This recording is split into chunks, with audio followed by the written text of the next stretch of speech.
اعوذ باللہ من الشیطان الرجیم بسم اللہ الرحمن الرحیم الف لام میم ذالک الکتاب لا ریب فیہ صدق اللہ العظیم۔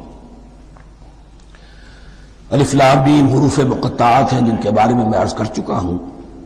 ذالک الکتاب لا ریب فیہ، یہ وہ کتاب ہے اس میں کوئی شک نہیں۔ الکتاب اس لیے کہا گیا ہے کہ قرآن مجید کی پیشین گوئیاں اور خوشخبریاں سابقہ کتابوں میں موجود تھیں، اور چونکہ اس سورہ مبارکہ میں اصل خطاب کا رخ جو ہے وہ ہے سابقہ امت مسلمہ کی طرف، تو ذالک کتاب نہیں کہا گیا، ذالک کتاب لا ریب فیہ نہیں، ذالک الکتاب یہ وہ کتاب ہے، کتاب موعود ہے جس کی پیشین گوئیاں تورات اور انجیل میں موجود تھیں۔ لا ریب فیہ اس میں کوئی شک نہیں۔ حرف اورا ریب نئے، تبدیل نئے، یہی الفاظ آئے ہیں سورہ سجدہ کے شروع میں بھی، الف لام میم تنزیل الکتاب لا ریب فیہ رب العالمین، لا ریب فیہ من رب العالمین، فیہ ھدی للمتقین۔ فیہ دونوں طرف مل سکتا ہے، لا ریب فیہ اسے معانقہ کہتے ہیں، لا ریب فیہ پڑھیں گے تو ہدن سے شروع کر دیں گے، لا ریب پر ختم کر دیں گے تو فیہ ہدن للمتقین، یہ دونوں معنی درست ہوں گے۔ آپ کو مل جائے گا جو قرآن شریف لے کر بیٹھے ہوئے ہیں کہ حاشیے میں معانقہ نمبر 1 لکھا ہوا ہے، معانقہ عند المتاخرین۔ ہدن للمتقین یہ ہدایت ہے، رہنمائی ہے اہل تقویٰ میں جو بچنا چاہیں۔ تقویٰ کا اصل مفہوم سمجھ، بقا یقین کسی کو بچانا، تقویٰ خود بچنا۔ جن لوگوں کے اندر فطرت سلیمہ ہوتی ہے ان میں اخلاقی حس موجود ہوتی ہے، وہ بری چیز سے بچنا چاہتے ہیں، بھلی کو حاصل کرنا چاہتے ہیں۔ وہ لوگ ہیں کہ جو گویا کہ اس قرآن کا اصل مخاطب ہے، وہی اس سے استفادہ کر سکیں گے۔ الذین یؤمنون بالغیب، اب ان کے کچھ اوصاف، یہ اصل میں بہت زیادہ واضح ہوتا ہے تعویل خاص کے اعتبار سے کہ دیکھ لو درخت کو اپنے پھل سے پہچانتے ہیں، اس قرآن کے پھل موجود ہیں نا، یہ ابو بکر اور عمر اور عثمان اور علی کون ہیں؟ یہ جو مہاجرین آئے ہیں چل کر، مدینے والوں دیکھو یہ کون ہیں، ان کی شخصیتیں کیا ہیں، ان کا کردار کیا ہے، ان کے اوصاف کیا ہے، یہ کس درخت کے پھل ہیں، یہ اس بینہ کے پھل ہیں، یہ اس ذکرہ کے پھل ہیں۔ بینہ رسول من اللہ یتلو صحفا مطہرۃ فیہا کتب قیمہ، یہ اس شجرہ مبارکہ کے پھل ہیں۔ دیکھ لو ان کے کیا شب و روز ہے، الذین یؤمنون بالغیب، جو غیب پر ایمان رکھتے ہیں۔ تعویل عام کے اعتبار سے اس کا بہت اہم مفہوم ہوگا، جو یہ طے کر لے کہ سوائے مادے کی دنیا کے مجھے اس سے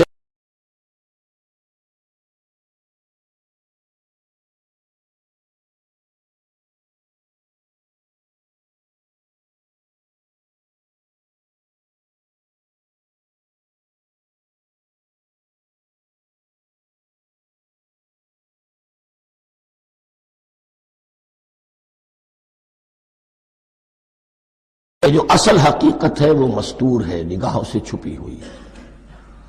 سامنے جو کچھ نظر آ رہا ہے، ایک انگلستان کے بہت بڑے فلسفی کی کتاب کا عنوان ہے appearance and reality, reality and appearance, Bradley کی کتاب۔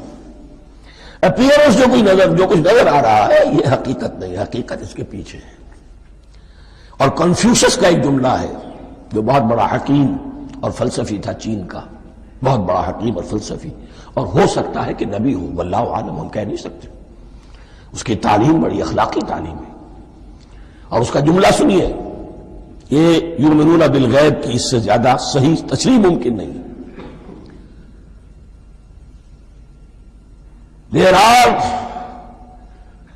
certain things, there's nothing more real than what cannot be seen. And there's nothing more certain than what cannot be heard. وہ حقائق جو آنکھوں سے نہیں دیکھے جا سکتے اور کانوں سے نہیں سنے جا سکتے، ان سے زیادہ یقینی اور واقعی حقائق اور کوئی نہیں۔ There is nothing more real than what cannot be seen, and there is nothing more certain than what cannot be heard.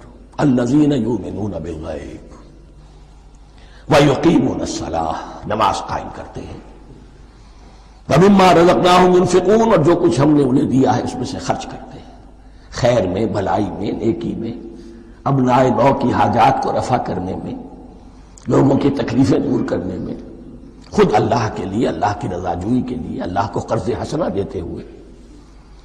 والذین یؤمنون بما انزل الیک وما انزل من قبلک، اور وہ کہ جو ایمان رکھتے ہیں اس پر بھی جو آپ پر نازل کیا گیا ہے محمد صلی اللہ علیہ وسلم، اور اس پر بھی کہ جو آپ سے پہلے نازل کیا گیا۔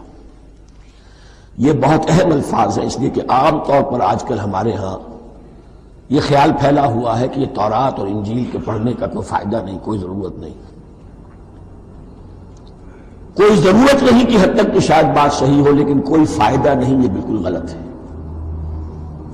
یہ ابتدا ہے قرآن کی، اور کس قدر اہتمام کے ساتھ کہا جا رہا ہے، ایمان صرف قرآن پر نہیں، اس پر بھی کہ جو اس سے پہلے نازل کیا گیا۔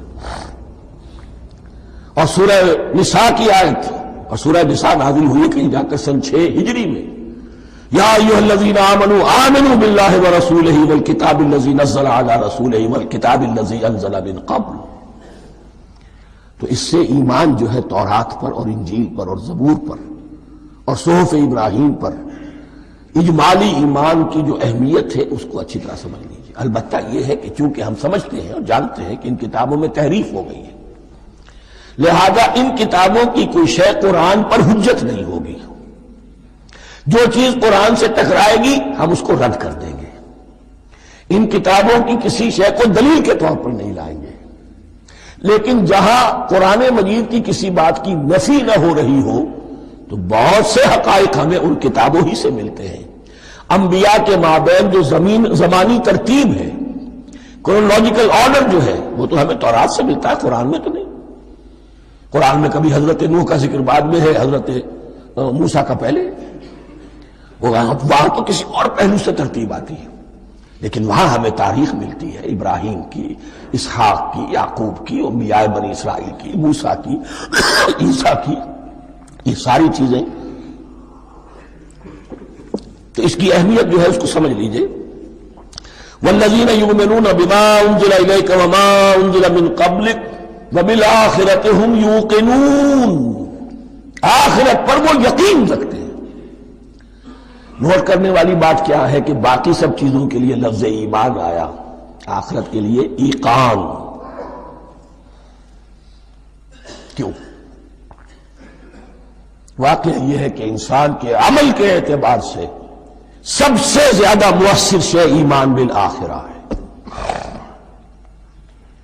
ایمان بالآخرہ ہے تو عمل سیدھا رہے گا کہ ہاں مجھے جواب دہی کرنی ہے، جانا ہے، اٹھنا ہے، اللہ کے حضور حاضری ہے۔ اگر یہ یقین ہے تو عمل صحیح ہوگا۔ اس میں کمی ہو گئی تو توحید جو ہے وہ بھی بس ایک عقیدہ، ایک ڈوگما بن کے رہ جائے گی۔ ایمان بالرسالت بھی بدعات کو جنم دے گا، عید میلاد نبی منا لیجئے، اور کچھ عشقیہ اشعار کہہ دیجئے، نعتیہ اشعار کہہ دیجئے، اللہ اللہ خیر صلی اللہ، یہ ایمان بالرسالت کے مظہر ہوں گے۔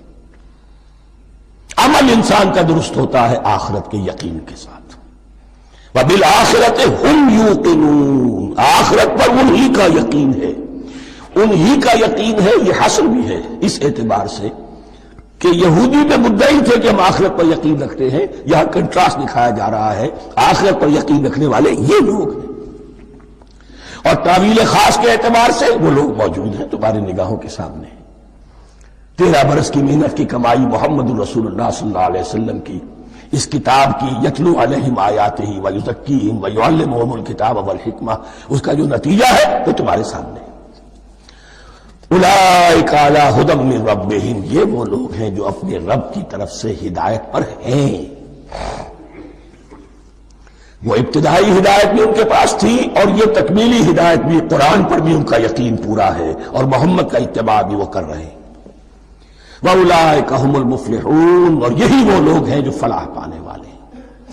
فلاح کا لفظ بھی قرآن مجید کی بڑی اہم اصطلاح ہے، منزل مراد کو پہنچ جانا، کسی باطنی حقیقت کا عیا ہو جانا، انشاءاللہ ہوگی سورہ مومنون کے شروع میں، لیکن یہ کہ فلاح پانے والے، کامیاب ہونے والے اصل میں یہی لوگ ہیں۔ تو گویا کہ تعویل خاص میں صحابہ کرام کی طرف اشارہ ہو گیا، تعویل عام میں ہر شخص کو بتا دیا گیا اگر قرآن کی ہدایت سے مستفید ہونا ہے تو یہ اوصاف اپنے اندر پیدا کرو۔ اب دوسرا گروہ، ان الذین کفروا سواء علیہم انذرتہم ام لم تنذرہم لا یؤمنون، یقیناً جن لوگوں نے کفر کیا، اور یہاں مراد کیا ہے؟ جو کفر پر اڑ گئے ہیں۔ اس کو ہم تعویل عام میں نہیں لے سکتے، اس لیے کہ اگر تو ہم اس کو عام میں لے لیں گے تو اس کے معنی تو یہ ہوں گے جس شخص نے کسی وقت کفر کیا اب وہ ہدایت پر آ ہی نہیں سکتا۔ نہیں، یہ بات نہیں ہے۔ کوئی کفر میں ہے، وہ غالطے کی بنا پر ہے، عدم توجہی کی بنا پر ہے، حق اس پر واضح نہیں ہوا ہے اس لیے ہے، تو آپ اسے سمجھائیں گے، انذار و تبشیر سے اسے فائدہ ہو جائے گا، واعظ و نصیحت سے فائدہ ہو جائے گا۔ ایک وہ ہے کہ جو حق کو سمجھ کر، پہچان کر اور پھر اڑ گئے، ضد کی وجہ سے، ہٹ دھرمی کی وجہ سے، تعصب کی وجہ سے، تکبر کی وجہ سے، حسد کی وجہ سے۔ ان الذین کفروا، ایسے لوگوں کا معاملہ کیا ہے؟ سواء علیہم انذرتہم ام لم تنذرہم لا یؤمنون، برابر ہے ان کے لیے خواہ آپ انہیں سمجھائیں خواہ نہ سمجھائیں، ڈرائیں نہ ڈرائیں، انذار فرمائیں نہ کریں، لا یؤمنون، وہ ایمان لانے والے نہیں۔ وہی بات جو میں نے کہی تھی کہ سوتے کو جگایا جا سکتا ہے، جاگتے کو کیسے جگائیں؟ ختم اللہ علی قلوبہم وعلی سمعہم وعلی ابصارہم غشاوہ، ان کے دلوں پر اللہ نے مہر کر دی ہے۔ کیوں کر دی ہے؟ یہ ابتداء مہر نہیں ہوئی، جب حق کو پہچان کر انہوں نے رد کر دیا، اس کی پاداش میں، اس کی سزا کے طور پر۔ ختم اللہ علی قلوبہم، اللہ نے ان کے دلوں پر مہر کر دی ہے، وعلی سمعہم، اور ان کی سماعت پر بھی، وعلی ابصارہم غشاوہ، اور ان کی آنکھوں کے سامنے پردہ پڑ چکا ہے۔ یہ مضمون سورہ یاسین کے شروع میں پھر آئے گا بہت شر و بست کے ساتھ۔ وَلَهُمْ عَذَابٌ عَظِيمٌ، اور ان کے لیے تو اب بہت بڑا عذاب ہے۔ یہ دوسرا گروہ ہو گیا، ایک رکوع میں دو کو سمیٹ لیا گیا، کل ابھی 7 آیتیں ہوئی ہیں۔ ایک وہ گروہ جس نے قرآن مجید کی دعوت سے صحیح صحیح استفادہ کیا، ان میں طلب ہدایت کا مادہ موجود تھا، ان کی فطرتیں سلیم تھیں، ان کے سامنے دعوت آئی، قبول کی، اور قرآن کے بتائے ہوئے راستے پر چلے۔ وہ گلے سرسبد ہیں، وہ شجرہ قرآنی کے نہایت مبارک اور مقدس، وہ اس کے پھل ہیں۔ ایک گروہ وہ ہے جس نے حق کو پہچانا لیکن اس کو رد کر دیا اپنے تعصب یا ہٹ درمی کی وجہ سے۔ ان کا ذکر آ گیا بہت اختصار کے ساتھ، اس لیے کہ ان کا ذکر آپ کو بہت تفصیل سے مکی صورتوں میں ملے گا۔ اب آیا تیسرا گروہ، وَمِنَ النَّاسِ، اور لوگوں میں کچھ ایسے بھی ہیں، مَن يَقُولُ آمَنَّا بِاللَّهِ وَبِالْيَوْمِ الْآخِرِ وَمَا هُم بِمُؤْمِنِينَ، جو کہتے تو یہ ہے کہ ہم ایمان رکھتے ہیں اللہ پر بھی اور یوم آخر پر بھی، مگر وہ حقیقت میں مومن نہیں ہے۔ یہاں ایک بات سمجھ لیجئے، اکثر اور بیشتر مفسرین نے اس تیسری کیٹیگری کے بارے میں یہی رائے قائم کی ہے کہ یہ منافقین مذکور ہیں یہاں، اگرچہ لفظ منافق یا لفظ نفاق نہیں آیا یہاں، لیکن مولانا نیاز اصلاحی صاحب نے ایک رائے ظاہر کی ہے جو بڑی قیمتی ہے، وہ یہ کہ یہاں ایک کردار کا نقشہ کھینچ دیا گیا ہے۔ غور کرنے والے غور کر لیں، دیکھ لیں، جس پر بھی وہ چسپاں ہو جائے۔ اور بالفعل جب یہ آیات نازل ہو رہی تھیں تو دو طبقات پر یہ کردار نگاری جو ہے، یہ جو شخصیت کا ہیولہ کھینچا جا رہا ہے، وہ دو کے اوپر راست آ رہا تھا۔ ایک علماء یہود،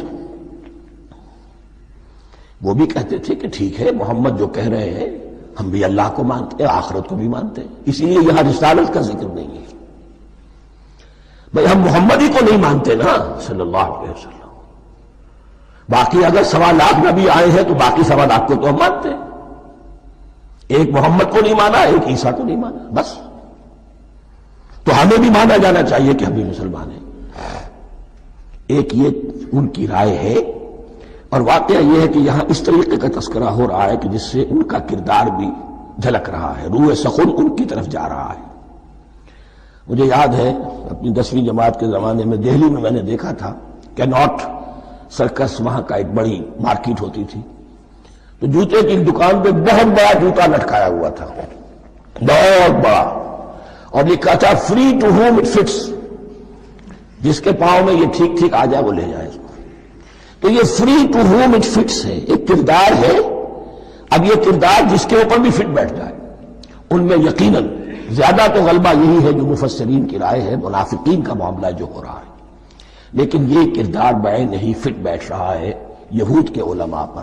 اور یہ بھی نوٹ کر لیجئے کہ جو مدینہ منورہ میں نفاق کا جو پودا پروان چڑھا ہے، بلکہ پودا نہیں کہنا چاہیے، جھاڑ جھکاڑ جو پروان چڑھا ہے، وہ یہودیوں کے زیر اثر، جیسے جنگل کے اندر بڑے بڑے درخت بھی ہوتے ہیں اور اندر جو ہے نیچے جھاڑیاں بھی ہوتی ہیں، تو یہ نفاق کا جھاڑ جھکاڑ جو ہے وہ یہودی علماء کا جو پودا تھا اور بہت بڑا تھا، اس میں کوئی شک نہیں، اس کے سائے میں پروان چڑھا ہے۔ ان دونوں میں معنوی ربط بھی ہے۔ وَمِنَ النَّاسِ مَن يَقُولُ آمَنَّا بِاللَّهِ وَبِالْيَوْمِ الْآخِرِ وَمَا هُمْ بِمُؤْمِنِينَ، اور لوگوں میں سے کچھ ایسے بھی ہیں جو کہتے تو یہ ہے کہ ہم ایمان رکھتے ہیں اللہ پر اور یوم آخر پر، لیکن وہ مومن نہیں ہیں۔ يُخَادِعُونَ اللَّهَ وَالَّذِينَ آمَنُوا وَمَا يَخْدَعُونَ إِلَّا أَنفُسَهُمْ، وہ دھوکہ دینے کی کوشش کر رہے ہیں اللہ کو اور اہل ایمان کو۔ یہ یخادعون جو ہے یہ باب مفعلہ ہے، باب مفعلہ میں کشمکش ہوتی ہے، کشاکش ہوتی ہے، لہذا ترجمہ میں نے کیا کوشش کر رہے ہیں۔ وما يخدعون الا انفسهم، یہ ثلاثی مجرد میں آ گیا، اور نہیں دھوکہ دے رہے مگر صرف اپنے آپ کو، یہ یقینی ہے اپنے آپ کو تو دھوکہ دے رہے ہو، لیکن یہ کہ اللہ اس کے رسول کو اور اللہ اور اہل ایمان کو دھوکہ نہیں دے سکتے۔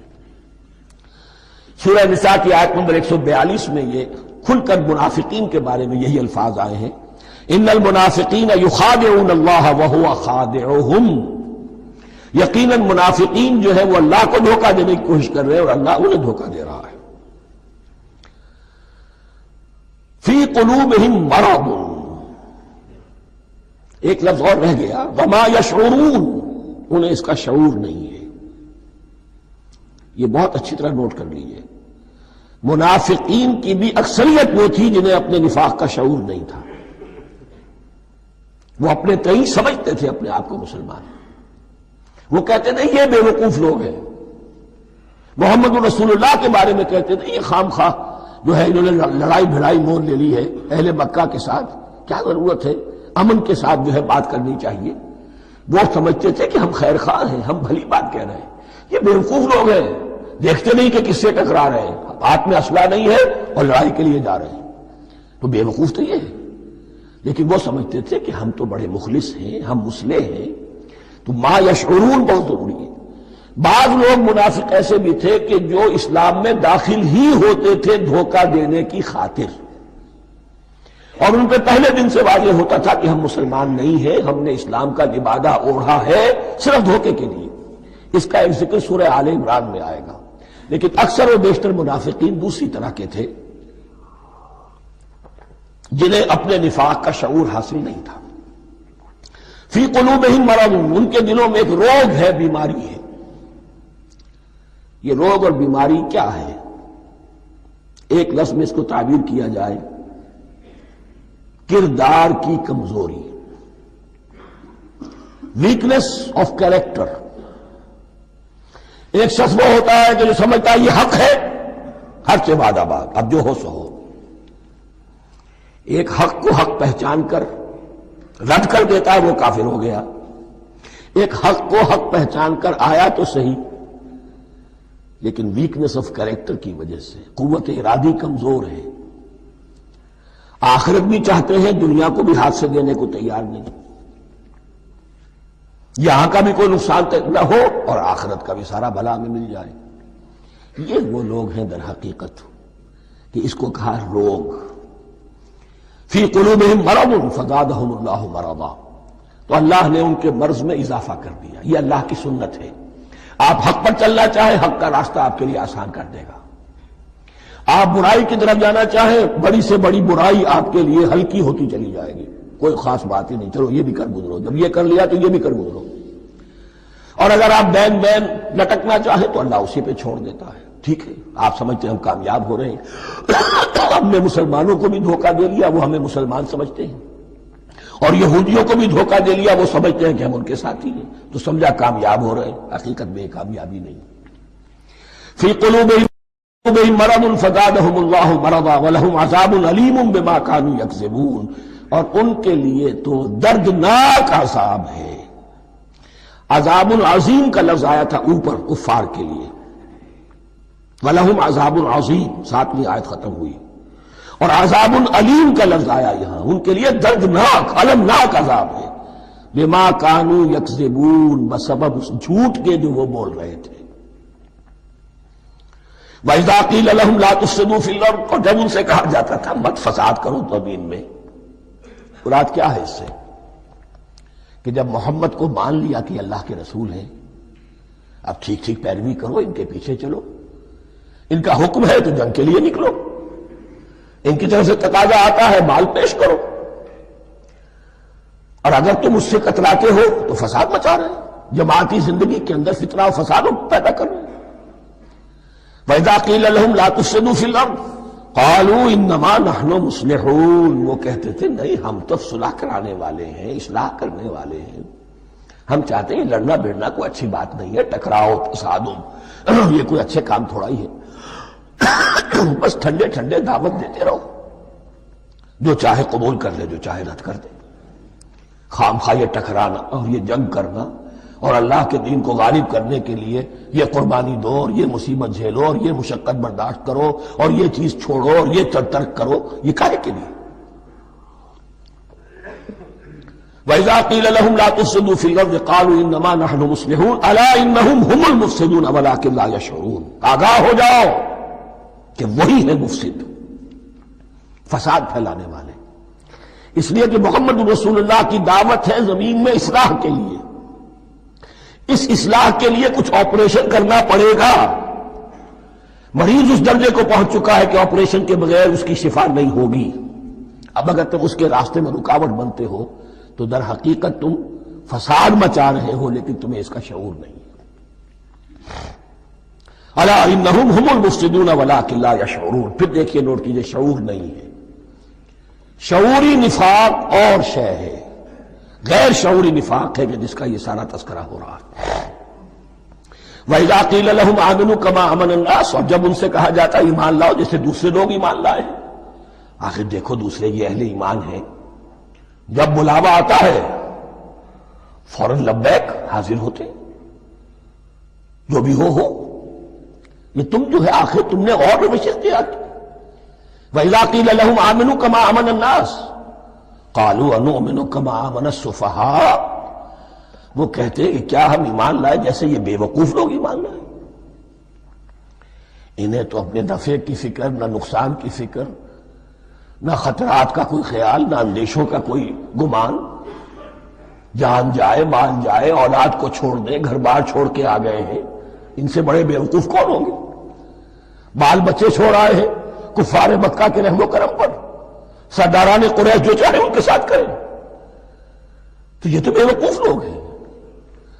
آج کل آپ کہتے ہیں ایسے ہی لوگوں کو فینیٹکس ہیں، یہ فینیٹکس ہیں، دیکھ بھال کر چلنا چاہیے، دائیں بائیں دیکھ کر چلنا چاہیے، نفع نقصان کا خیال کر کے چلنا چاہیے، چاہے حق ہے ٹھیک ہے، لیکن بہرحال اپنی مصلحتوں کو بھی اور اپنی اہل و عیال کی مصلحتوں کو بھی دیکھنا چاہیے۔ یہ لوگ تو معلوم ہوتا ہے کہ بالکل دیوانے ہو گئے، فینیٹکس ہو گئے۔ وَإِذَا قِيلَ لَهُمْ آمِنُوا كَمَا آمَنَ النَّاسُ قَالُوا أَنُؤْمِنُ كَمَا آمَنَ السُّفَهَاءُ أَلَا إِنَّهُمْ هُمُ السُّفَهَاءُ وَلَٰكِن لَا يَعْلَمُونَ، آگاہ ہو جاؤ کہ وہی بے وقوف ہے لیکن انہیں علم نہیں ہے۔ وہ صادق الایمان جو ایمان کی ہر تقاضے کو پورا کرنے کے لیے ہر وقت حاضر ہیں، ان سے بڑا عقل مند کوئی نہیں، ان سے بڑا سمجھدار کوئی نہیں، انہوں نے یہ جان لیا ہے کہ اصل زندگی آخرت کی زندگی ہے، یہ نہیں ہے، یہ تو عارضی ہے، کل نہیں آج ختم ہو جائے، آج نہیں ابھی ختم ہو جائے، کیا فرق پڑے گا؟ جانا تو ہے، اب نہیں تو کل، کل نہیں تو پرسوں، جانا تو ہے، تو عقل تو ان کے اندر ہے۔ الا انہم ہم السفہاء ولکن لا یعلمون واذا لقوا الذین آمنوا قالوا آمنا، اور جب یہ ملتے ہیں ان سے جو اہل ایمان ہیں تو کہتے ہیں ہم بھی ایمان رکھتے ہیں۔ اب یہ ان دونوں پر آئے گا۔ عام جو یہودی تھے وہ بھی کہتے تھے کہ ہم بھی تو آخر اللہ کو مانتے ہیں، آخرت کو مانتے ہیں، اور منافق تو تھے ہی جو رسول کو بھی مانتے تھے۔ وَإِذَا خَلَوْا إِلَىٰ شَيَاطِينِهِمْ، اور جب یہ اپنے شیطانوں کے پاس خلوت میں ہوتے ہیں، اور یہاں شیاطین سے مراد ہیں اہل کتاب یہود کے علماء، ان کے سردار، یا عبداللہ ابن ابی جو منافقین مدینہ کا سردار تھا۔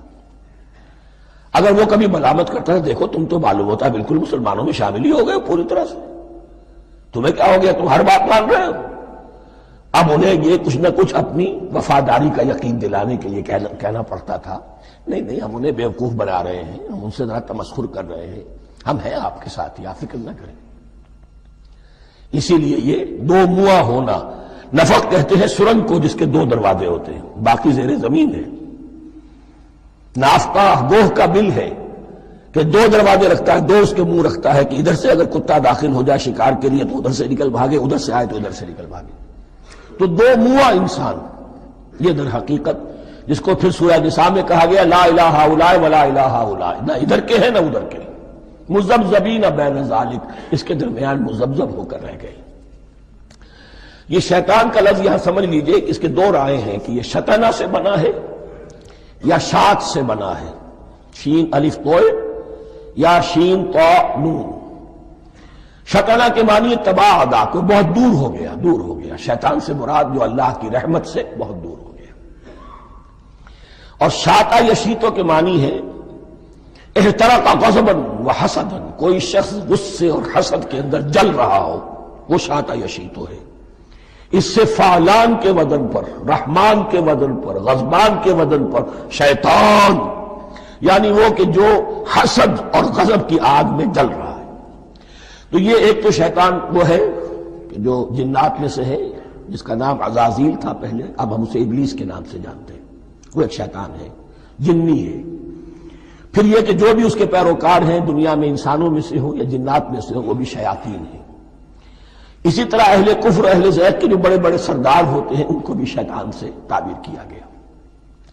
وَإِذَا خَلَوْا إِلَىٰ شَيَاطِينِهِمْ قَالُوا إِنَّا مَعَكُمْ، اور جب وہ خلوت میں ہوتے ہیں، علیحدگی میں ہوتے ہیں اپنے شیاطین کے پاس، سرداروں کے پاس، کہتے ہیں ہم تو آپ کے ساتھ ہیں، انما نحن مستہزئون، یہ تو ہم ان مسلمانوں کو بیوقوف بنا رہے ہیں، ان سے استہزاء کر رہے ہیں، تمسخر کر رہے ہیں۔ ہم تمسخر میں کہہ دیتے ہیں کہ ہم بھی آپ کے ساتھ ہیں، آمنا۔ اللہ یستہزئ بہم ویمدہم فی طغیانہم یعمہون، حقیقت کیا ہے کہ اللہ ان کا مذاق اڑا رہا ہے اور ان کو ڈھیل دے رہا ہے کہ وہ اپنے عقل کے اندھے پن میں بڑھتے چلے جائیں۔ اللہ تعالیٰ جیسا میں نے عرض کیا رسی دراز کرتا ہے، کچھ تو غلط راستے پر جائے گا، جاؤ بھائی، فوراً تو نہیں پکڑتا، اگر فوراً پکڑ لے تو سیدھا ہو جائے گا، چلتے جاؤ، جہاں جانا چاہتے ہو جاؤ۔ تو ان کو بھی رسی دراز کر رہا ہے اللہ، لیکن یہ کہ اللہ یستہزئ بہم، یہ سمجھتے ہیں کہ مسلمانوں کا مذاق اڑا رہے ہیں، اصل میں مذاق ان کا اڑ رہا ہے اللہ کے نزدیک۔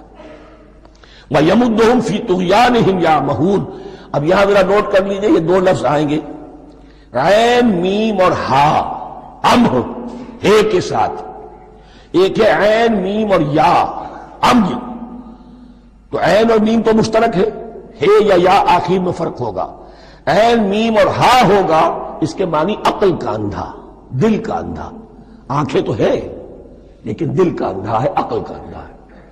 اور عین میم یا جو آنکھوں کا اندھا ہو، عمیٌ اندھے، اعمیٰ اندھا۔ تو یہاں فرمایا انا معکم انما نحن مستہزئون، اللہ یستہزئ بہم ویمدہم فی طغیانہم یعمہون، اللہ ان کو اس جو ان کی عقل کے اندھے پن میں جو یہ بڑھتے چلے جا رہے ہیں، اللہ بھی ان کی رسی دراز کر رہا ہے تاکہ یہ جہاں تک جانا چاہتے چلے جائیں۔ اولئک الذین اشتروا الضلالۃ بالہدی، یہ وہ لوگ ہیں کہ جنہوں نے ہدایت کے عوض گمراہی خرید لی ہے۔ دیکھیے بڑا پیارا انداز ہے یہ، ایک شخص کے سامنے دونوں آپشنز تھے، ایک نے گمراہی کو چھوڑا، ہدایت لے لی، چاہے قیمت دینی پڑی، تکلیفیں اٹھانی پڑی، آزمائشوں میں سے گزرنا پڑا، قربانیاں دینی پڑی، ہدایت لی، اور ایک شخص نے ہدایت دے کر گمراہی لے لی۔ آسانی تو ہو گئی، فوری تکلیف سے تو بچ گئے، لا الہ الا ولا الہ الا، دونوں طرف سے اپنے آپ کو بچا لیا. لیکن حقیقت میں سب سے زیادہ گھاٹے کا سودا یہی ہے. اولئک الذین اشتروا الضلالۃ بالہدی، ہدایت دے کر اور ضلالت خرید لی ہے. فما ربحت تجارتہم، تو ان کی تجارت ان کے حق میں ہرگز مفید نہیں ہوئی.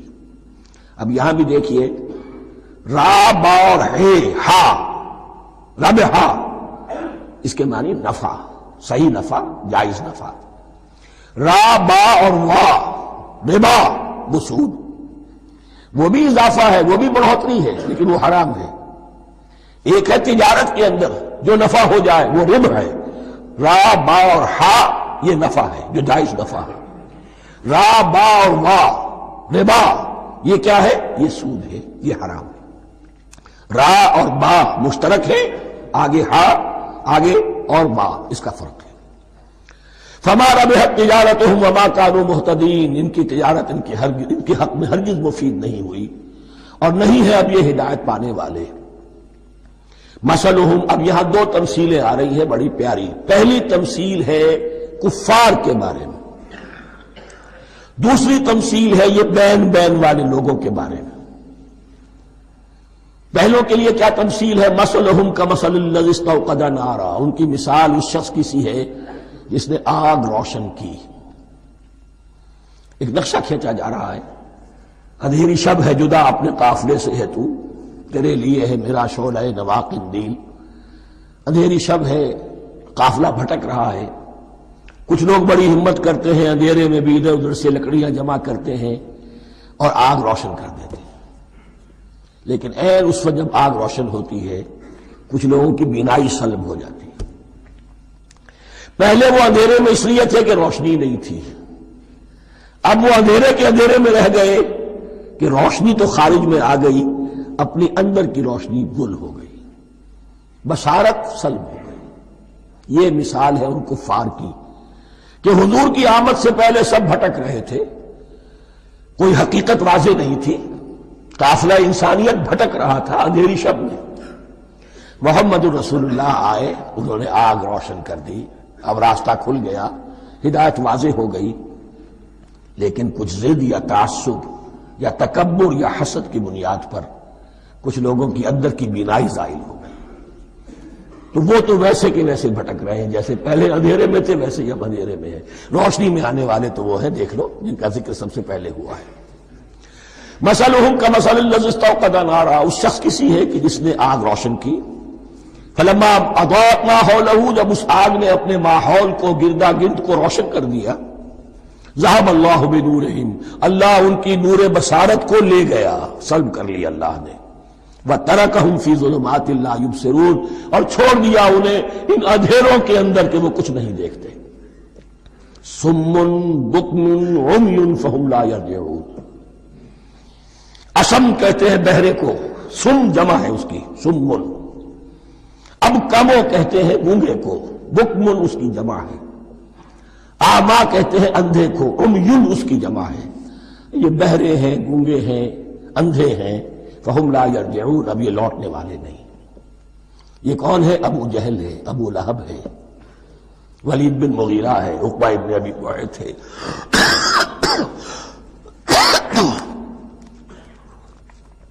یہ سب کے سب ابھی زندہ ہے جب یہ آیات نازل ہو رہی ہیں.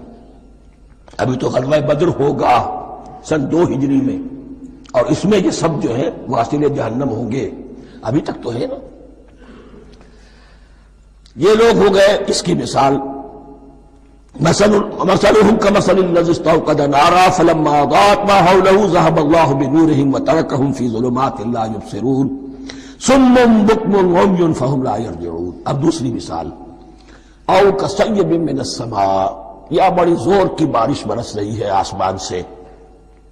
فیہ ظلمات، اس میں اندھیرے بھی ہیں، ورعد، اور گرج ہے، وبرق، اور بجلی چمک رہی ہے. یجعلون اصابعہم فی اذانہم من الصواعق حذر الموت، کچھ لوگ ہیں کہ جو اپنی انگلیاں اپنے کانوں کے اندر ٹھوسے ہوئے ہیں کہ وہ جو کڑک ہے اس سے ان کی جانیں نہ نکل جائیں، موت نہ آ جائے۔ کڑکا ایسا ہے کہ اس کڑکے سے بچنے کے لیے اپنی انگلیاں اپنی کانوں میں ٹھونس رکھی ہیں، حذر الموت، موت کے خوف سے۔ واللہ محیط بالکافرین، اللہ ایسے کافروں کا احاطہ کیے ہوئے، بچ کر کہاں جائیں گے۔ یکاد البرق یخطف ابصارہم، قریب ہے کہ بجلی ان کی نگاہوں کو لے جائے، ان کی بینائی کو سلب کر لے۔ کلما اضاء لہم، لیکن ہوتا کیا ہے، جب ذرا روشنی ہوئی تو چل لیے۔ مشوا فیہ، بجلی چمکی، کچھ نظر آ گیا دائیں بائیں تو کچھ تھوڑا سا چل لیے۔ وَإِذَا أَظْلَمَ عَلَيْهِمْ، اور جب تاریکی ان پر طاری ہو گئی، قاموا، کھڑے کے کھڑے رہ گئے۔ یہ نقشہ ہے ان کا کہ ایک طرف بارش ہو رہی ہے، قرآن مجید ہے، آسمان سے نازل ہو رہا ہے، یہ ماہ مبارکہ ہے، یہ کتاب مبارکن ہے، لیکن یہ کہ اس کے ساتھ کڑکے ہیں، گرج ہے، کفر سے مقابلہ ہے، کفر کی طرف سے دھمکیاں ہیں، اندیشے ہیں، خطرات ہیں، امتحانات ہیں، آزمائشیں ہیں۔ ذرا کہیں حالات کچھ بہتر ہوئے، کچھ جسے بریدنگ سپیس کہتے ہیں ملی، تو تھوڑا سا چل لیے، ہم بھی مسلمان ہیں، کوئی خاص موقع نہیں ہے، کسی جنگ کے لیے بلایا نہیں جا رہا ہے، تو بڑھ چڑھ کے باتیں کر رہے ہیں، اپنے ایمان کا اظہار بھی کر رہے ہیں۔ جیسے ہی کوئی آزمائش آئی چھٹک کر کھڑے کے کھڑے رہ گئے۔ وَلَوْ شَاءَ اللَّهُ لَذَهَبَ بِسَمْعِهِمْ وَأَبْصَارِهِمْ، اللہ چاہتا تو ان کی سماعت اور بصارت کو بھی سلب کر لیتا، لیکن اللہ کا قانون یہی ہے، جو جہاں رہنا چاہے اس نے آزادی ارادہ دی ہے انسان کو۔ تم اگر مومن صادق بن کر رہنا چاہتے ہو، اس کو آسان کر دے گا تمہارے لیے۔ تم نے اپنے تعصب کی وجہ سے، اپنے تکبر کی وجہ سے کفر کا راستہ اختیار کیا، اللہ اسی کو کھول دے گا۔ تم بیچ میں لٹکنا چاہتے ہو، لٹکتے رہو، اللہ تعالیٰ جو ہے جبرن کسی کو نہ حق پہ لائے گا، نہ جبرن کسی کو باطل پر لے کر جائے گا، اس لیے کہ جبر اگر ہو تو پھر امتحان کا معاملہ ختم، پھر جزا و سزا بیکار ہے، غیر منطقی ہے، غیر معقول ہے۔ ان اللہ علی کل شیء قدیر، یقیناً اللہ تعالیٰ ہر چیز پر قادر ہے۔ یہ دو رکوع اس اعتبار سے کہ انسانی شخصیتوں کا سمجھنا، اور جیسا کہ میں نے عرض کیا، تعویل عام ذہن میں رکھیے، جب بھی کبھی کوئی دعوت حق اٹھے گی، اگر وہ واقعتاً کل کے کل حق کی دعوت ہے اور اس میں انقلابی رنگ ہے کہ باطل سے پنجہ آزمائی کرنی ہے، باطل کو نیچا دکھانا ہے، حق کا غلبہ کرنا ہے، تو یہ تین قسم کے افراد لازماً ہمیشہ وجود میں آ جائیں۔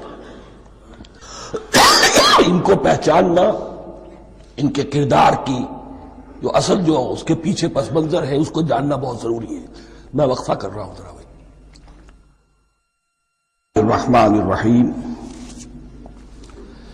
اب جو تیسرا رکوع آ رہا ہے سورہ بقرہ کا، اس میں قرآن کی دعوت کا خلاصہ ہے۔ قرآن کیا ماننے کی دعوت دیتا ہے، اس کی پکار کیا ہے۔ جیسا کہ میں عرض کر چکا ہوں، 2/3 قرآن پہلے نازل ہو چکا ہے، پس منظر میں ہے۔ ہمارے لیے اس ترتیب مصحف کے اعتبار سے وہ قرآن بعد میں آئے گا، ترتیب نزول کے اعتبار سے وہ پس منظر میں موجود ہے، لیکن چونکہ یہاں پر مصحف کے اندر یہاں سے آغاز کیا جا رہا ہے، لہذا اس کا خلاصہ جو ہے لب لباب یہ ایک رکوع میں، اور قرآن کے فلسفے کا اور اس کے بعد نہایت ہی اہم جو موضوعات ہیں اور مسائل ہیں ان کا ذکر پھر چوتھے رکوع میں۔ ابھی ہم تیسرا رکوع پڑھ رہے ہیں۔ یا ایھا الناس اعبدوا ربکم الذی خلقکم والذین من قبلکم لعلکم تتقون، اے لوگو بندگی اختیار کرو اپنے اس رب کی، اپنے اس مالک کی جس نے تمہیں پیدا کیا، اور نہ صرف تم کو پیدا کیا، تم سے پہلے جتنے لوگ گزرے انہیں بھی پیدا کیا تاکہ تم بچ سکو۔ یہ قرآن کی دعوت کا خلاصہ ہے، اور یہ نوٹ کر لیجئے، یہ تمام انبیاء اور رسل کی دعوت یہی تھی۔ اب جب پڑھیں گے سورہ اعراف پڑھیں گے، سورہ شعراء پڑھیں گے، ایک ایک کا نام لے کر ان اعبدوا اللہ واطیعوہ، ہر رسول کی دعوت یہ تھی اللہ کی بندگی کرو، میری اطاعت کرو۔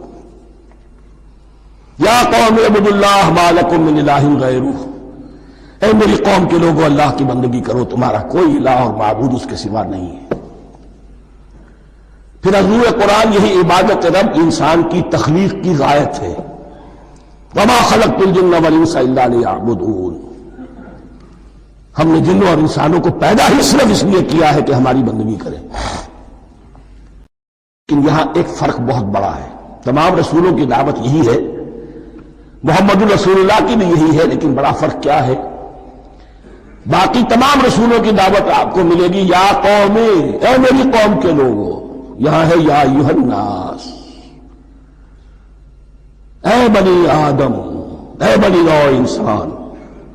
معلوم ہوا کہ تمام رسول حضور سے پہلے صرف اپنی اپنی قوموں کی طرف آئے ہیں، پہلے اور آخری اور کامل رسول ہیں اللہ کے محمد صلی اللہ علیہ وسلم، جن کی دعوت آفاقی ہے۔ یا ایھا الناس، یا قوم نہیں، یا ایھا الناس اعبدوا ربکم الذی خلقکم والذین من قبلکم۔ اس میں دلیل بھی آ گئی کہ عام طور پر لوگ جو ہے غلط راستے پر اس دلیل سے جمے رہتے ہیں کہ ہمارے آباء و اجداد کا راستہ یہی تھا۔ تو بھائی جیسے تم مخلوق ہو ایسے وہ بھی تو مخلوق تھے، جیسے تم خطا کر سکتے ہو وہ بھی تو خطا کر سکتے تھے۔ لہذا یہ نہ دیکھو کہ آباء و اجداد کا راستہ کیا تھا، دیکھو یہ کہ حق کیا ہے، لعلکم تتقون، تاکہ تم بچ جاؤ، دنیا میں افراط و تفریط کے دھکوں سے بچ جاؤ گے، آخرت میں اللہ کے عذاب سے بچ جاؤ گے۔ ان دونوں سے اگر بچنا ہے تو اللہ کی بندگی کی روش اختیار کرو۔ اچھا، کس رب کی؟ الذی جعل لکم الارض فراشا والسماء بناء، جس نے تمہارے لیے زمین کو فرش بنا دیا اور آسمان کو چھت بنا دیا۔ وانزل من السماء ماء، اور آسمان سے پانی برسایا۔ فاخرج به من الثمرات رزقا لکم، اور پھر اس پانی کے ذریعے سے زمین سے میووں کی شکل میں، پیداوار کی شکل میں تمہارے لیے رزق اگایا۔ فلا تجعلوا للہ اندادا وانتم تعلمون، تو ہرگز نہ اللہ کا مد مقابل کسی کو ٹھہراؤ جانتے بوجھتے۔ وانتم تعلمون کا ایک مطلب یہ بھی ہے کہ تم بھی مانتے ہو کہ اس کائنات کا خالق اللہ کے سوا کوئی نہیں۔ اہل عرب بھی مانتے تھے، جو ان کے دیوی دیوتا تھے وہ سمجھتے تھے کہ یہ اللہ کے اوتار ہیں یا اللہ کے ہاں بہت یہ پسندیدہ ہیں، اللہ کے محبوب ہیں، اس کے اولیاء ہیں، اس کی بیٹیاں ہیں، لہذا یہ شفاعت کریں گے تو ہمارا بیڑا پار ہو جائے گا، ورنہ خالق وہ مانتے تھے اللہ ایک ہی ہے۔ جب تم یہ مانتے ہو کائنات کا خالق ایک، مدبر ایک، تو اب کسی کو اس کا مد مقابل نہ بناؤ۔ انداز ند کی جمع ہے، لا ضد لہ ولا ند لہ، اللہ کا کوئی مد مقابل نہیں۔ اس میں یہاں تک بات ہے کہ حضور اس درجے، اس توحید کی باریکیوں تک پہنچا کر گئے ہیں اس امت کو کہ کسی صحابی نے ایسے ہی کہہ دیا ما شاء اللہ و ما شئت، کہ اللہ چاہے جو آپ چاہیں۔ حضور نے فوراً ٹوک دیا اجعلتنی للہ ندا، کیا تو نے مجھے اللہ کا مد مقابل بنا دیا ہے؟ اس کائنات میں مشیت صرف ایک کی چلتی ہے، کسی اور کی مشیت اس کی مشیت کے تابع پوری ہو جائے ہو جائے، لیکن مشیت مطلقہ صرف اس کی ہے۔ یہاں تک کہ حضور سے فرمایا گیا کہ اے نبی آپ کے لیے یہ ممکن نہیں ہے جسے چاہے ہدایت دے دے، انک لا تہدی من احببت ولکن اللہ یہدی من یشاء۔ اگر یہ اختیار میں ہوتا تو ابو طالب دنیا سے بغیر ایمان لائے نہ جاتے۔ فلا تجعلوا للہ اندادا وانتم تعلمون۔ اب ان دو آیتوں میں تو یوں سمجھیے توحید نظری بھی اور توحید عملی بھی۔ توحید عملی کیا ہے؟ بندگی صرف اسی کی ہو۔ اب آیا ہے رسالت کا معاملہ، وَإِن كُنتُمْ فِي رَيْبٍ مِّمَّا نَزَّلْنَا عَلَىٰ عَبْدِنَا، اگر تمہیں رسالت محمدی پر شک ہے صلی اللہ علیہ وسلم، اس کے کیا معنی ہے؟ کہ تمہیں اس قرآن کے بارے میں شک ہے جو ہم نے اپنے بندے پر نازل کیا ہے۔ اگر ہے شک فی الواقع، وَإِن كُنتُمْ فِي رَيْبٍ، اگر تمہیں واقعاً شک ہے مما نزلنا علی عبدنا، اس پر جو ہم نے اپنے بندے پر نازل فرمایا ہے، فاتوا بسورۃ من مثلہ، تو لے آؤ اس جیسی ایک ہی صورت۔ یہ ہم کل پوری تفصیل سے دیکھ چکے ہیں کہ برسبیل تنزل یہاں پہنچے ہیں. پہلے 2 آیتیں میں نے آپ کو سنائی تھی، اس میں پورے قرآن کی مثال لانے کا چیلنج کیا گیا. پھر ایک آیت سنائی جس میں 10 صورتیں ہی لے آؤ. اب آخری درجے میں ایک صورت ہی بنا لا، اور ایک صورت تو سورۃ العصر کے مساوی بھی ہو سکتی تھی، سورۃ الکوثر کے مساوی بھی ہو سکتی تھی. وَادْعُوا شُهَدَاءَكُم مِّن دُونِ اللَّهِ إِن كُنتُمْ صَادِقِينَ، اور بلا لو اپنے سارے مددگاروں کو اللہ کے سوا، جن ہو انس ہو.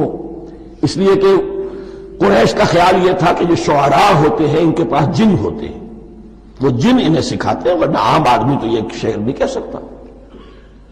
جو تمہارا اگر کوئی نعمان ہے، کوئی جنات سکھانے والے ہیں، کوئی انسان ہے، خطیب ہے، شعراء ہے، ادیب، سب کو جمع کر. ان کنتم صادقین. اب یہ ہے بہت ہی، جس کو میں نے کل کہا تھا، آپ کو یاد ہوگا، قرآن کا انداز کیا ہوتا ہے کہ وہ اپنے اندر جھانکنے کی دعوت دیتا ہے. یہ گویا کہ آنکھوں میں آنکھیں ڈال کر یہ کہا جا رہا ہے کہ حقیقت میں تمہیں کوئی شک نہیں ہے، یہ تم بات بنا رہے ہو صرف. اگر واقعتاً شک ہے تو آؤ میدان. حقیقت یہ کہ تمہیں شک نہیں ہے. اگر تم سچے ہو فاتوا بسورۃ من مثلہ، تو اس جیسی ایک ہی صورت بنا لاؤ.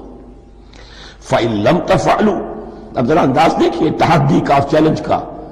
پھر اگر تم یہ نہ کر پاؤ، وَلَن تَفْعَلُوا، اور ہرگز نہیں کر سکو گے. یہ چیلنج کون دے سکتا ہے؟ اللہ کے سوا کوئی نہیں دے سکتا. یہ انداز کسی کتاب کا نہیں ہے. ذَلِكَ الْكِتَابُ لَا رَيْبَ فِيهِ، یہ کسی کا نہیں ہے.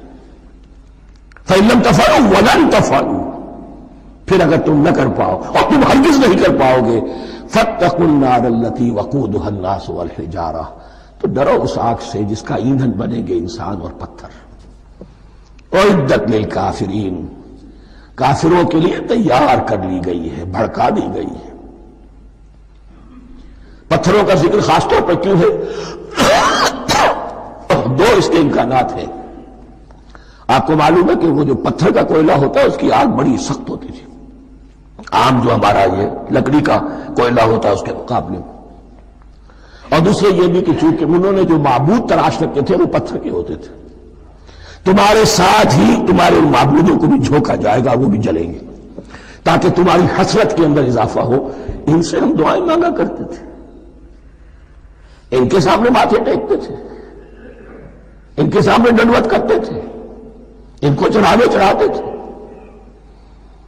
اب یہاں گویا کہ ایمان باللہ، توحید، ایمان بالرسالت اور ایمان بالآخرت.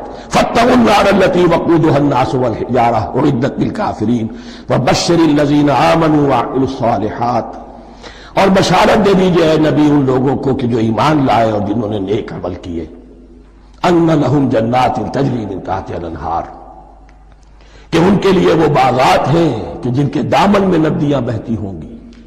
لفظی ترجمہ ہوگا جن کے نیچے ندیاں بہتی ہوں گی. مراد اس سے کیا ہے؟ عام فطری باغ وہ ہوتے تھے کہ جس میں ذرا اونچائی پر جو ہے درخت لگے ہوئے ہیں اور دامن میں ندی بہ رہی ہے، تو اس سے خود بخود جو ہے اریگیشن، نیچرل اریگیشن ہو رہی ہے، درختوں کے جڑوں تک پانی پہنچ رہا ہے. 12 ترجمہ آپ لفظی کریں، ان کے نیچے ندیاں بہتی ہوں گی، یا یہ کہ جن کے دامن میں ندیاں بہتی ہوں گی.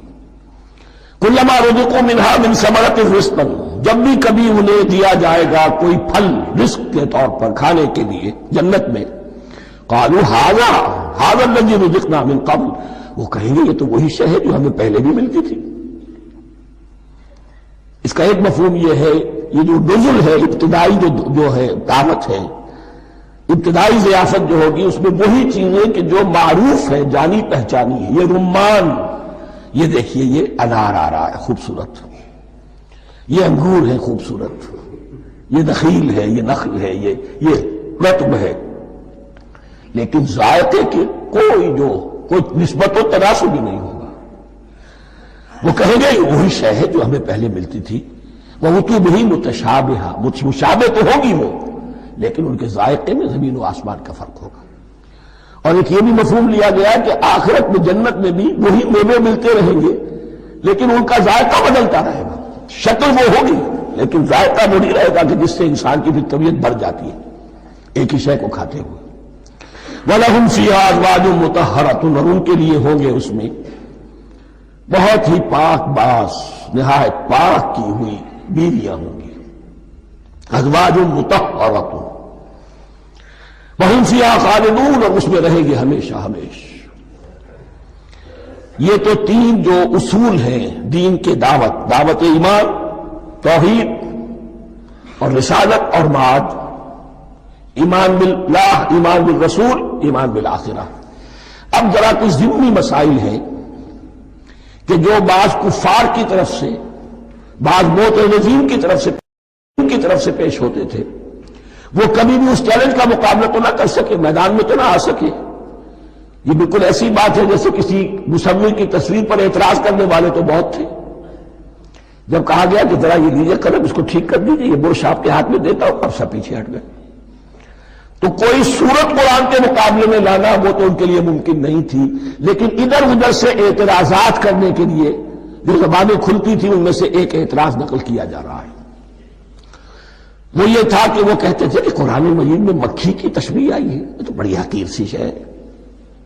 اعلیٰ کلام ہو اور اعلیٰ متکلم ہو، ایسی حقیر چیزوں کا تذکرہ نہیں کرتا. بیت العنکبوت، مکڑی کا بھی ذکر ہے قرآن میں، اتنی حقیر شے کا، یہ کوئی اعلیٰ کلام نہیں. اس کا جواب دیا جا رہا ہے کہ اصل میں کہیں تشبیہ بیان کرنی ہے، تمثیل بیان کرنی ہے، تو دیکھنا یہ کہ جس شے کے لیے تشبیہ دی جا رہی ہے اس کی مناسبت والی شے ہو. شے کوئی بہت حقیر ہے تو کسی عظمت والی شے سے آخر کیسے تشبیہ دی جائے گی؟ وہ تو کسی حقیر شے سے ہی تشبیہ دی جائے گی، تو جو اصل مقصد ہے تشبیہ کا وہ پورا ہوگا.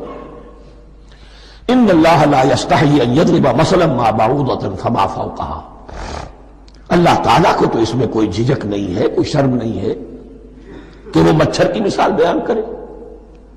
تو اس سے اوپر، اب یا فوقہا بھی دونوں معنی ہو جائیں گے، یعنی کمتر اور حقیر ہونے میں اس سے بھی بڑھ کر، یا یہ کہ اس سے اوپر کی کوئی شے، اس کی مثال دینے میں اللہ کو کوئی جھجک نہیں. اس لیے کہ مکھی بھی بہرحال مچھر سے تو ذرا بڑی شے ہے. اس معنی میں بھی ہو سکتا ہے فوقہا، اور فوقہا اس معنی میں بھی کہ اس سے بھی حقیر ہونے میں اس سے بھی بڑھ کر. فَأَمَّا الَّذِينَ آمَنُوا فَيَعْلَمُونَ أَنَّهُ الْحَقُّ مِنْ رَبِّهِمْ، تو جو لوگ صاحب ایمان ہیں وہ جان لیتے ہیں کہ یہ حق ہے ہمارے رب کی طرف سے. وَأَمَّا الَّذِينَ كَفَرُوا، اور جنہوں نے کفر کیا ہے، فَيَقُولُونَ مَاذَا أَرَادَ اللَّهُ بِهَذَا مَثَلًا، یہ کیا مثال اللہ نے دی، کیا ارادہ ہوا اللہ کا اس مثال کے ذریعے سے. ناک منہ چڑھا رہے ہیں، اعتراض کر رہے ہیں. اب جو آ رہا ہے اگلا جملہ وہ ہے بہت اہم، یضل بہ کثیرا ویہدی بہ کثیرا، اسی کے ذریعے سے اللہ بہتوں کو ہدایت دیتا ہے اور اسی کے ذریعے سے بہتوں کو گمراہ کرتا ہے. معلوم ہوا کہ ہدایت اور گمراہی اور ہدایت اور ضلالت انسان کی سبجیکٹو کنڈیشن کے اوپر دار و مدار ہے. اس کا آپ کے دل میں خیر ہے، بھلائی ہے، نیت صحیح ہے، طلب ہدایت، طلب علم، اس میں آپ سچے ہیں، آپ کو ہدایت مل جائے گی. دل میں زیغ ہے، کجی ہے، نیت میں ٹیڑھ ہے، فساد ہے، تو اسی کے ذریعے سے اللہ آپ کی گمراہی میں اضافہ کر دے گا. یضل بہ کثیرا ویہدی بہ کثیرا، لیکن اللہ کا یہ کسی کو ہدایت دینا اور کسی کو ضلالت دینا علل ٹپ نہیں ہے، کسی قاعدے اور قانون کے بغیر نہیں ہے. وما یضل بہ الا الفاسقین، نہیں گمراہ کرتا وہ اس کے ذریعے سے مگر صرف سرکش لوگوں کو، جن میں سرکشی ہے، تعلی ہے، تکبر ہے. اور ان کے اوصاف کیا ہے؟ الذین ینقضون عہد اللہ من بعد میثاقہ، جو توڑ دیتے ہیں اللہ کے ساتھ کیے ہوئے عہد کو. اور سب سے بڑا عہد یہ سورہ اعراف میں چل کر آئے گا، عہد الست. عالم ارواح میں ہم عہد الست کر کے آئے. الست بربکم قالوا بلی، کیا میں ہی نہیں ہوں تمہارا رب؟ تمام ارواح نے، میں بھی تھا، آپ بھی تھے، سب تھے، کل انسان، جتنے انسان دنیا میں آج تک آ چکے ہیں وہ بھی تھے، اور جو آنے ہیں ابھی قیامت تک وہ بھی تھے، لیکن تھے صرف ارواح کی شکل میں، جسم نہیں تھے. اور یہ میں آپ کو بتا چکا ہوں، مکمل وجود ہے انسان کا روحانی وجود. اولاً تخلیق اس کی ہوئی تھی، اسی سے آگے چل کر ایک بہت فلسفے کا بہت گہرا مضمون آ رہا ہے آگے چل کر. وہ جو عہد الست بربکم قالوا بلی، انہوں نے اس عہد کو توڑا، اللہ کو اپنا مالک اور خالق اور اپنا حاکم جاننے کی بجائے خود حاکم بن کر بیٹھ گئے. الیس لی ملک مصر، کیا مصر کی بادشاہی میری نہیں ہے؟ I am the sovereign, we are sovereign, popular sovereignty. بغاوت، سرکشی، فاسق. وما يضل به الا الفاسقين الذين ينقضون الميثاق ويقطعون ما امر الله به ان يوصل، اور کاٹتے ہیں وہ چیز جسے اللہ نے جوڑنے کا حکم دیا ہے. اللہ نے صلہ رحمی کا حکم دیا ہے، یہ قطع رحمی کرتے ہیں. مال کی طلب میں بھائی بھائی کو ختم کرتا ہے اس کے مال کو ہتھیانے کے لیے، اپنی ذاتی اغراض کے لیے تمام اخلاقی حدود جو ہے انسان پر سو پیش ڈال دیتا ہے. اپنا تکبر، اپنے لیے تعلی. الذین، آپ دیکھیے نوٹ کیجئے، اس میں ہماری شریعت کا فلسفہ یہ ہے، ایک تعلق ہے اللہ کا بندے کے ساتھ، حقوق اللہ. ایک ہے بندوں کا بندوں کے ساتھ، حقوق العباد. اللہ کا حق کیا ہے؟ اسے حاکم اور مالک، اور حاکم سمجھو، الملک سمجھو، خود اس کے بندے بنو. انسانوں کا حق کیا ہے؟ کونوا عباد اللہ اخوانا، سب آپس میں بھائی بھائی اللہ کے بندے بن جاؤ. اور اس میں سب سے اہم ترین رحمی رشتہ ہے، سگے بھائی، سگے بھائی بہنیں. پھر دادی کے اوپر جا کر وہ کزنز آ جائیں گے، پر دادی پر جا کر اور جمع ہو جائیں گے، یہاں تک کہ آدم و حوا پر تمام انسان جمع ہو جائیں گے. تو رحمی رشتے کی بڑی اہمیت ہے. تو وہ فاسقین کے جو توڑتے ہیں اللہ کے عہد کو، اس کو مضبوطی سے باندھنے کے بعد، وَيَقْطَعُونَ مَا أَمَرَ اللَّهُ بِهِ أَن يُوصَلَ وَيُفْسِدُونَ فِي الْأَرْضِ، انہی دونوں چیزوں کے نتیجے میں زمین میں فساد پیدا ہوتا ہے. یا اللہ کی اطاعت سے باغی ہو گئے، اور یا آپس میں ایک دوسرے کی گردنیں کاٹنے لگے. اولئک ھم الخاسرون، یہی لوگ ہیں جو بالآخر خسارے میں، آخری اور دائمی خسارے میں رہنے والے ہیں. کیف تکفرون باللہ وکنتم امواتا، تم کیسے کفر کرتے ہو اللہ کا. بڑا پیارا انداز ہے. وکنتم امواتا، تم مردہ تھے، فاحیاکم، تمہیں زندہ کیا. ثم یمیتکم، پھر تمہیں مارے گا. ثم یحییکم، پھر جلائے گا. ثم الیہ ترجعون، پھر تم اس کی طرف لوٹ جاؤ گے، لوٹا دیے جاؤ گے. یہاں وہ بات آ گئی جو آج نگاہوں سے بالکل اوجھل ہو چکی ہے. یہ ہم دنیا میں آنے سے پہلے مردہ تھے، کیا مانی؟ یہ مضمون آ کر اصل میں سورہ غافر یا سورہ مومن میں چل کر اس کی پوری وضاحت ہوگی.